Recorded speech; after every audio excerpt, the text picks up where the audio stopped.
Attends, t'as cru que j'allais aller en Californie pour te présenter la voiture là? Les amis, bonjour et bienvenue dans cette nouvelle vidéo, encore une fois grâce à LG Motorsport, et aujourd'hui est un jour spécial. Et oui, parce que j'ai les clés d'une Ferrari et qu'il s'agit du premier véritable hors-série dont je vous ai tant parlé, pour ceux qui suivent sur les réseaux sociaux. Bref, ceci étant dit, la Ferrari California Plus 30, c'est aujourd'hui.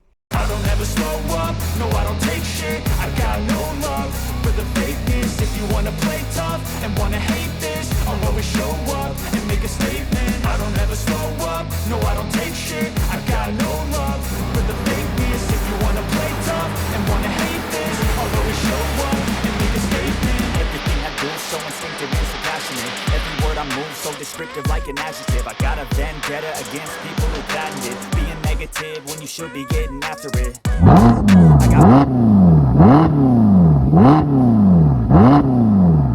Cette voiture, elle est juste à tomber par terre, avec des couleurs qui sont incroyables, avec à l'extérieur ce noir Daytona et à l'intérieur ce full cuir chocolat, vraiment magnifique. Sans oublier de parler des coupes et des lignes qui sont parfaites. Oui, mesdames et messieurs, vous avez entendu, parfaite. Et cette voiture, très honnêtement, c'est l'élégance. Bref, c'est une voiture de dingue, j'en suis absolument fan, d'autant plus que c'est le premier coupé cabriolet de la firme italienne. À l'avant, le capot est immense puisqu'il accueille un moteur V8 atmosphérique de 4,3 litres absolument sublime. Ce dernier développant 490 chevaux, car comme je vous l'ai dit au début, c'est une plus 30, sinon elle en aurait 460 comme la plupart des California.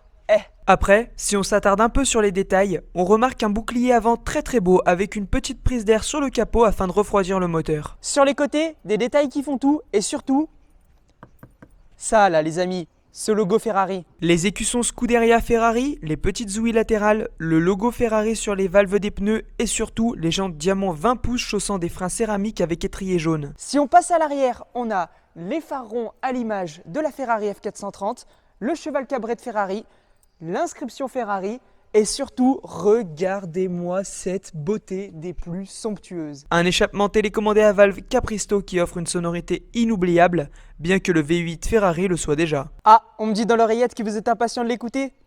Bon allez, c'est parti. Start engine.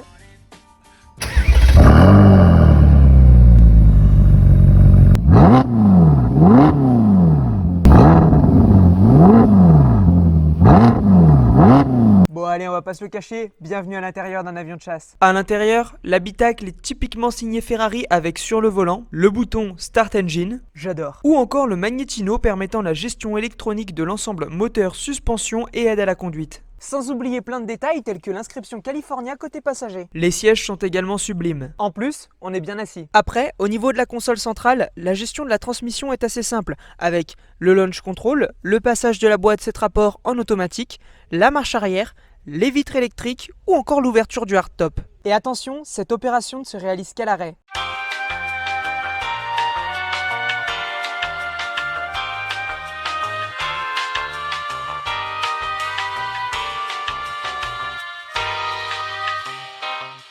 Et là, bah... ouais, tu pues la classe. Allez, c'est parti, direction la route. Déjà, la voiture est super confortable et vous offre une sonorité incroyable.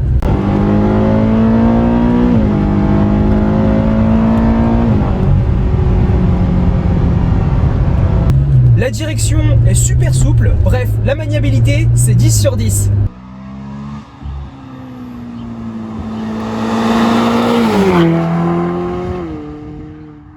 Ça pousse extrêmement fort, en fait j'appuie à peine et tu sens que 75% du couple est présent à peine 2000-2250 tours minute.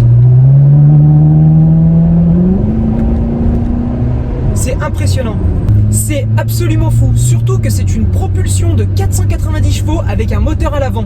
Et les freins céramiques font parfaitement le travail, très honnêtement ça freine fort.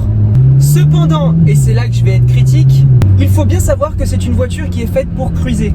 Ce qui fait qu'elle n'est pas vraiment faite pour accélérer comme un fou ou encore prendre des vitesses folles. On est vraiment sur une GT. une GT des plus magnifiques d'ailleurs, et qui vous offre un plaisir de conduite qui est absolument incroyable, parce que quand on cruise avec ça, c'est vraiment exceptionnel. Vraiment, croyez-moi, je vis un moment inoubliable. Donc, est-ce que je recommande cette voiture? Oui, je la recommande, et je la recommande même vivement, mais à un utilisateur qui est averti, c'est-à-dire qu'il faut bien se mettre en tête que c'est fait pour cruiser, et donc que si vous accélérez tout de suite en écrasant la pédale d'accélérateur comme un fou, n'importe comment, eh bien la voiture risque de vous prendre en traître. Donc ça nécessite quand même, selon moi, une certaine expérience de conduite avec des sportives. Sinon, à part ça, la voiture est juste géniale.